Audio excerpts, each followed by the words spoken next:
ভাজা খাবো পটল ভাজা, কত কাজ করতেই হবে, পানি দেব পুকুর ঘাটে, সবকিছু আজ গুছিয়ে নেব।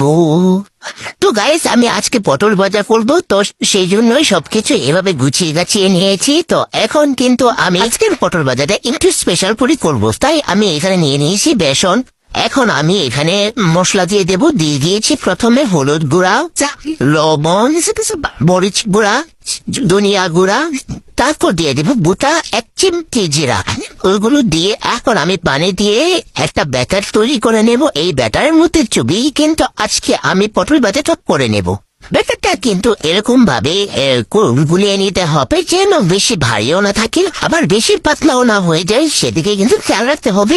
ব্যাটারটা এরকম ভাবেই বানিয়ে নিতে হবে। তো দেখেন, আমি এই যে এরকম ব্যাটারটা তৈরি করেছি। এখন আমি চুলায় আগুন ধরিয়ে দেব।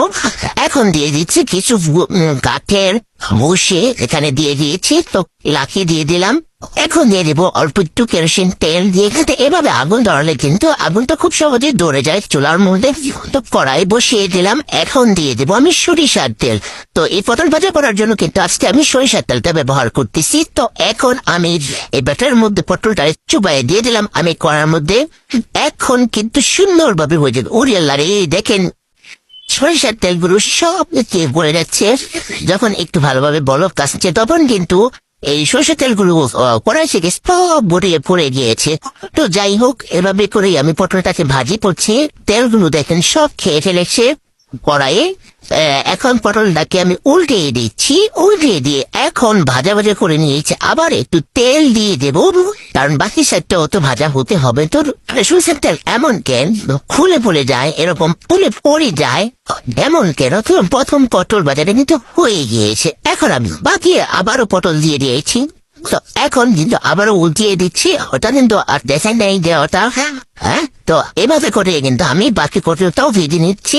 তো দেখেন, পটল ভাজাটা দেখতে কত সুন্দর হয়েছে। এখন একটু ঝাড়ু টাড়ু দিয়ে পরিষ্কার টুষ্কার করে রাখি, কারণ হচ্ছে হালকা পাতলা পরিষ্কার করতেছি, বেশি পরিষ্কার করা হয়নি এখনো। পরিষ্কার করে রেখে দিই যেন আবার রান্না করে সহজে করতে পারি। তো দেখেন আমার পটল ভাজিটা হয়ে গিয়েছে। এখন আমি উঠিয়ে নিচ্ছি। এই পটল ভাজিটা কিন্তু একটু লেগে লেগে আসছে, কারণ নতুন কড়াই তো সেই জন্য। যাক, সমস্যা না, পরবর্তী রান্না কিন্তু সুন্দর হবে। কারণ হচ্ছে এখন তো আর নতুন না, এটা ভাজা হয়েছে কড়াইটা। তো কড়াইও কিন্তু ভাজা হয়েছে, পুরা হয়েছে। তো এখন আর এটাতে পুরো কিছু রান্না করলে কিন্তু আর পুরা লাগবে না। তো এই যে আমি দেখাচ্ছি পটল ভাজাটা উঠিয়ে চুলা থেকে আপনাদেরকে, দেখেন তো কেমন হয়েছে। আমার কাছে তো দেখতে খুবই ভালো লেগেছে, খেতেও ভালো লেগেছে।